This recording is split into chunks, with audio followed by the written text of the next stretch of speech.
All right, for the last video in this chapter, we're going to talk about microscopes. If you were in class, you did a little demo where you looked at the different parts of the microscope and labeled your notes.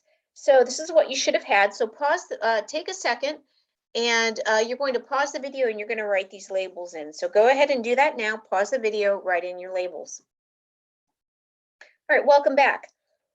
And let's talk about these. So we have light microscopes, which require a lamp. So for our class, we have everything is going to be based on light microscopes. There are other microscopes like electron microscopes where you use beams of electrons and you can see things in really, really high magnification.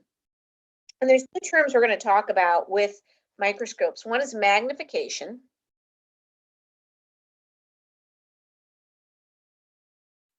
And this is the amount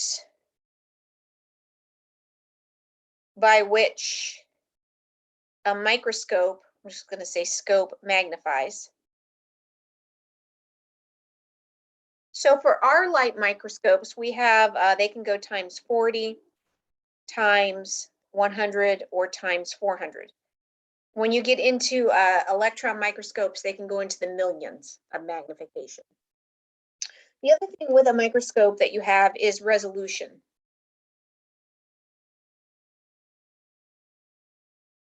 And that is how clear, the clarity of an image, how clear it is. So you could magnify something a lot, and a lot of times we'll go up to times 400, but when you get onto the object, it's so blurry you really can't see it. So we have high magnification, but we have poor resolution. The other thing we want to say about magnification is, how do we know?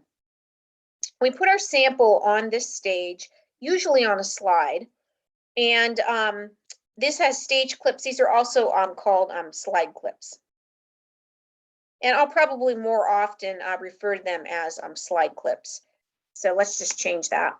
You put your slide under the slide clips. You turn on the lamp. The lamp shows or shines light up through this diaphragm. This is controllable. It can be widened or small, thinned, made smaller to change the amount of light that comes through. And then on this nose piece, you have these adjustable objective lenses. So this would be a low power because it's shorter. This would be the times 4, and this would be the times 40. But you said, wait, we had times 40 and times 400.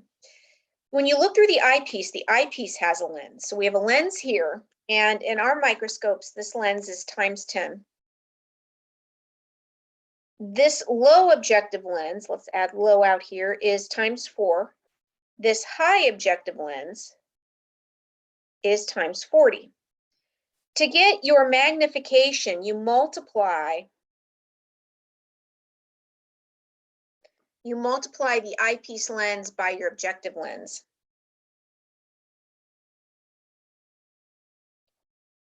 Eyepiece lens times your objective lens.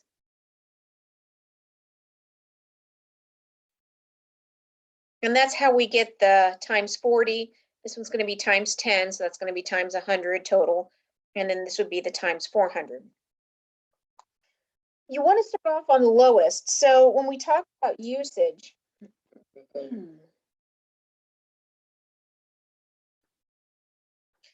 first thing we want to do is start on the low objective lens.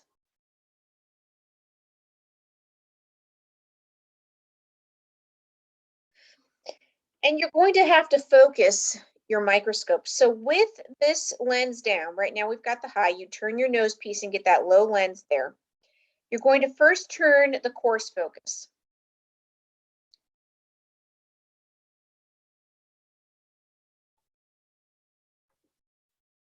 And this isn't coarse like C-O-U-R-S-E, like I took a biology course. This is coarse as in rough. So you kind of get a rough focus. Now, our microscopes don't have the coarse and the fine separate. It's got the coarse on the outside and the fine on the inside. So you grab a hold of the coarse by taking the outer edge and you do the fine on the inner edge. Once you have it focused with the coarse, then you're going to go with a fine focus.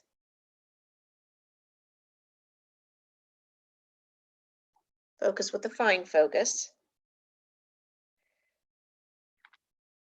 And once you have that focus, then you can turn to the next objective lens and the next one.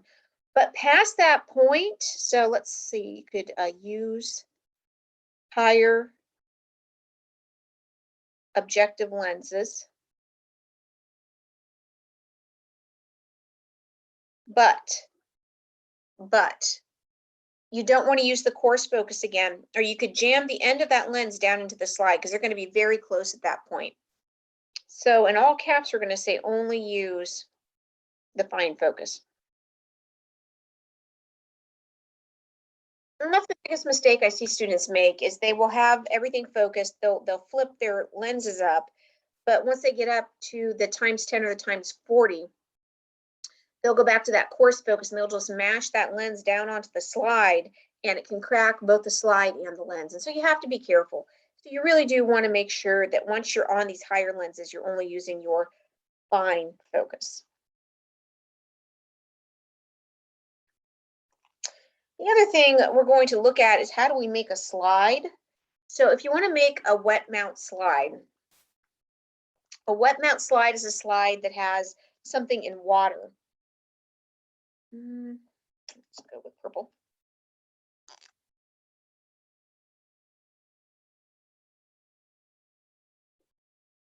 You could have a dry mount slide. So for example, I could take a hair and put a piece of clear Scotch tape over top, and that would be a dry slide. But when you make a wet mount slide, you're going to put 1 drop of your sample.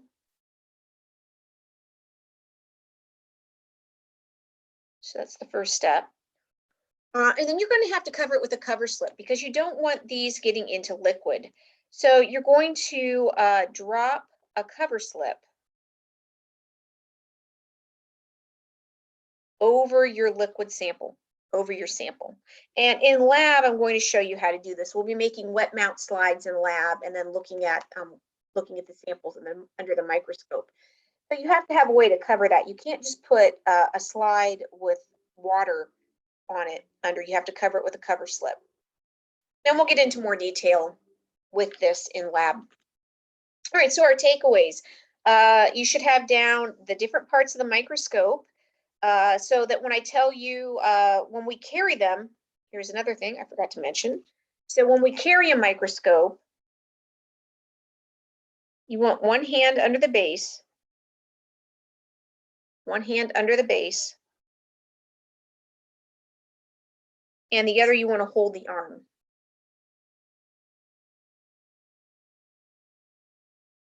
Hold the arm with the other hand. So if I said, okay, guys, take your microscopes out of your cupboards, make sure you have your hand under the base and hold it by the arm, you understand what those parts are. So we went through the parts and we talked about the difference between magnification and resolution. Again, you can have great resolution with low magnification or vice versa.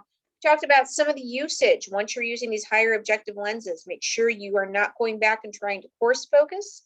We're going to work with wet mount slides, so that'll be lab. And we talked a little bit about how you're going to transport these guys if you have to move them. All right, that also wraps up this chapter. So we will call this the end of chapter 1.